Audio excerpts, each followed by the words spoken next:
Good morning student, class 8। बच्चों, पहले video में हमने देखा था कि force can change the state of motion, मतलब वो उसका जो मोशन होता है, जो गति है, वो चेंज करता है बच्चों। तो आज हमारा टॉपिक है 11.5, force can change the shape of an object. मतलब किसी भी ऑब्जेक्ट को अगर हमने जोर से किसी चीज़ पर बच्चों फोर्स लगाया तो वो जो फोर्स होता है वो ऑब्जेक्ट का बच्चों शेप भी चेंज कर सकता है। तो सबसे पहले बच्चों सिंपल वाला आप एग्जाम्पल लो कि आपके पास एक बलून है, एक आपके पास एक फूला हुआ बलून है, आपने उस पर ढंग से जोर से मार दिया वो बलून पर, तो बलून क्या हो जाएगा बच्चों, फूट जाएगा। और जो उसका जो गोल जो शेप था, गोलाकार जो राउंड शेप था, वो पिचकने के बाद, फूटने के बाद वो पिचक जाएगा और उसके क्या होगा, उसका शेप बच्चों चेंज होगा। आपने वो धड़ाम करके फोड़ दिया, मतलब क्या किया, आपने आपके हाथों का फोर्स वो बलून पर लगाया और फोर्स की वजह से आपका बलून फूट गया और बलून का क्या हो गया बच्चों, शेप चेंज हो गया। तो इस पर बच्चों studying the effect of force and object, यहाँ पे कुछ एग्जांपल्स दिए बच्चों। तो उस एग्जाम्पल से बच्चों हमें देखना है कि उसका शेप चेंज होता है या नहीं।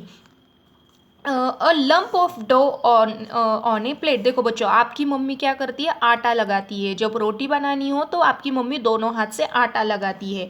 Pressing it down with your hands, और जो आटा जब मम्मी अपने हाथों से लगाती है बच्चों, तो मम्मी जहाँ जहाँ पर हाथ लगाए उस जैसे उसका जो डव है, जो डो बोलते हैं, जो आटा लगाना उसे इंग्लिश में डो कहते हैं। तो वो डो जहाँ जहाँ मम्मी आपके हाथों के फोर्स लगाएगी बच्चों, वहाँ वहाँ आटा क्या होगा, उसका शेप क्या हो जाएगा बच्चों, चेंज होगा। उसका स्टेट ऑफ मोशन चेंज होगा क्या बच्चों, नहीं, हाँ, ये उसका स्टेट ऑफ मोशन नहीं चेंज होगा, लेकिन उसका शेप बच्चों क्या होगा, चेंज होगा। यस, उसका शेप चेंज होगा। Spring fixed on A seat on A bicycle bye sitting on the seat. देखो बच्चों, जब भी आप जिसके पास साइकिल बाइसिकल है उनको ये बात पता चलेगी। जब हम ये सीट पर बैठते हैं तब क्या हो जाते हैं बच्चों, ये जो स्प्रिंग है वो एक के ऊपर आ जाते हैं, और जब ये सीट के ऊपर से हम उठ जाते हैं बच्चों, तो ये स्प्रिंग वापस अपने पहले पहले वाले इमेज में आ जाती है। तो इसका स्टेट ऑफ मोशन चेंज नहीं होता है। यस यस होता है। A rubber band suspended from a hook nail fixed on a wall by hanging a weight or by pulling it free end। देखो बच्चों, आपने एक दीवार पर कील लगा दी और कील को जोर से ये क्या किया, एक रबर बैंड लगाया और वो रबर बैंड आपने जोर से खींच लिया, तो उसका स्टेट ऑफ मोशन, वो तो चल तो नहीं रहा है, मतलब उसको तो गति है नहीं, तो वो गति तो चेंज नहीं होगी, लेकिन बच्चों उसका शेप ऑब्वियसली क्या होगा, चेंज होगा। और प्लास्टिक और metal scale placed between two bricks. देखो बच्चों, दो दो ईंटें हैं, वहाँ पे मैंने वो मेटल की स्केल लगा दी और उसके ऊपर मैंने वेट रख दिया। तो पहले ये जो स्केल है बच्चों, ये स्ट्रेट थी, वजन आने के बच्चों बीच में से ये क्या हो गई, झुक गई बच्चों। तो क्या हुआ, ऑब्वियसली उसका शेप क्या हुआ बच्चों, चेंज हुआ। इसके बाद है बच्चों, what do you conclude from the observation noted table 11.2। देखो बच्चों, ये एग्जाम्पल से आपको क्या पता चला कि जो हम फोर्स लगाते हैं, force can change the shape of object.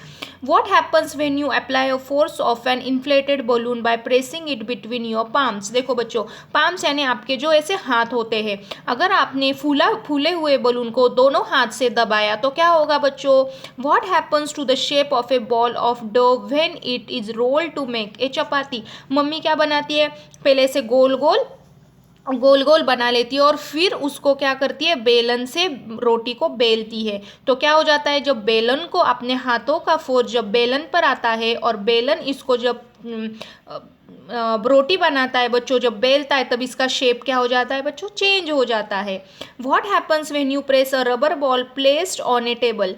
In all these examples, you saw that the application of force on an object may change its shape। इस पूरे एग्जाम्पल से बच्चों आपको ऐसा पता चलता है कि जो फोर्स हम लगाते हैं उसके वजह से ऑब्जेक्ट्स का शेप क्या हो जाता है, चेंज हो जाता है। पहले तो हमने देखा कि फोर्स के वजह से मोशन, मतलब उसकी गति चेंज हो जाती है, उसका स्पीड बदल जाता है।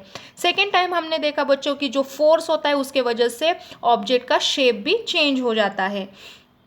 Having performed all the above activities, you would have realized that a force may make an object move from rest. मतलब move from rest मतलब क्या, समझो मैंने यहाँ पे एक बॉल रखा है, एक लड़का आया, उसने उसके पैर के फोर्स को, ये रेस्ट में मतलब ये कुछ भी नहीं कर रहा है, ये ऐसे पड़ा हुआ बॉल है, ये लड़के ने उसके पैर से जोर से उसको फोर्स लगाया, तब क्या होगा बच्चों, ये रेस्ट से मूव करने लगेगा, मतलब एक जगह से दूसरे जगह पर वो मूव होगा। ये क्या हुआ, फोर्स से हुआ, मतलब मूव फ्रॉम रेस्ट, ये रेस्ट में था, जब मैंने उसको फोर्स लगाया तब ये उड़ गया। मे change the speed of an object if it is moving. देखो बच्चों, समझो एक आधा बॉल ऐसे चल रहा है, मतलब रास्ते पे ऐसे चल रहा है, मैंने पैर से मारा, वो ऐसे चल रहा है, फिर एक लड़का आया, उसने उसके पैरों से ये बॉल को जोर से यहाँ पे ये कर दिया, तब क्या हुआ बच्चों, इसका ये मूव कर रहा था, फिर इसने इसका स्पीड क्या हुआ, चेंज कर दिया, ये धीरे धीरे चल रहा था, फिर मैंने वापस मेरे पैर से उसको इस साइड भेज दिया, तो ये वापस जोर से, जितने स्पीड से मैंने जितने फोर्स से उसको लगाया उतने फोर्स से वो इधर जाने लगा। फर्स्ट में था कि रेस से वो मूव करने लगा, सेकंड में देखा कि उसने उसका स्पीड चेंज कर लिया। थर्ड है मे change the direction of motion of an object. देखो बच्चों, अगर मैंने किसी चीज़ पर फोर्स लगाया तो वो उसका डायरेक्शन, उसकी दिशा भी वो चेंज कर सकता है। देखो बच्चों, एक लड़का है, उसने उसके पैर से ये फुटबॉल को यहाँ पे मारा, वो रेंगते रेंगते यहाँ तक आया, फिर वापस यहाँ से एक लड़का आया, उसने उसके पैर से इस तरफ वो बॉल को फेंक दिया, तो क्या हुआ, उसका ये जब सीधे जा रहा था, ये लड़के ने यहाँ से फोर्स दिया, तो ये बॉल क्या करने लगा, इधर इधर जाने लगा, मतलब उसकी डायरेक्शन क्या हुई बच्चों, चेंज हुई। मे bring about A change in the shape of an object. देखो बच्चों, जब आपकी मम्मी आटा गूंथती है, तब आपकी मम्मी जैसे जैसे वो आटे पर फोर्स लगाती है, वैसे वैसे आटे का शेप क्या हो जाता है बच्चों, चेंज हो जाता है। May cause some all of these effects, मतलब ये सारे क्या है, फोर्स के इफेक्ट्स है बच्चों, ये सारी चीज़ें बिना फोर्स के नहीं होती है, इन सारी चीज़ों को बच्चों फोर्स ज़रूरी होता है। While a force may cause one or more of these effects, it is important to remember that none of this action can take place without the action of a force. मतलब बच्चों, ये कुछ भी effect होने के लिए, direction change होने के लिए, स्पीड में आने के लिए, स्पीड चेंज होने के लिए बच्चों हमें किसकी ज़रूरत है, फोर्स की। विदाउट फोर्स हम इन चीज़ों को नहीं करा सकते। Thus an object cannot move by itself, it cannot change speed by itself, it cannot change direction by itself and its shape cannot change by itself। देखो बच्चों, ये सारी चीज़ें करने के लिए, उसका शेप चेंज करने के लिए, उसको चलाने के लिए, उसको मूव करने के लिए बच्चों क्या करना पड़ता है, हमें फोर्स लगाना पड़ता है। कोई भी ऑब्जेक्ट बच्चों खुद के खुद नहीं चलता है, कोई भी ऑब्जेक्ट उसका स्पीड अपने आप चेंज नहीं करता है, कोई भी ऑब्जेक्ट बच्चों अपने आप उसका डायरेक्शन चेंज नहीं करता है बच्चों, और कोई भी ऑब्जेक्ट उसका शेप अपने आप चेंज नहीं करता है बच्चों। इस सारे चेंजेस के लिए हमें किसकी ज़रूरत है, ओनली फोर्स, मतलब फोर्स की हमें ज़रूरत है। फोर्स के बिना इन सारी चीज़ों हम कुछ भी नहीं कर सकते बच्चों। तो बच्चों आज आप ये पढ़ लेना। Tomorrow we will continue 11.6 contact forces. Thank you.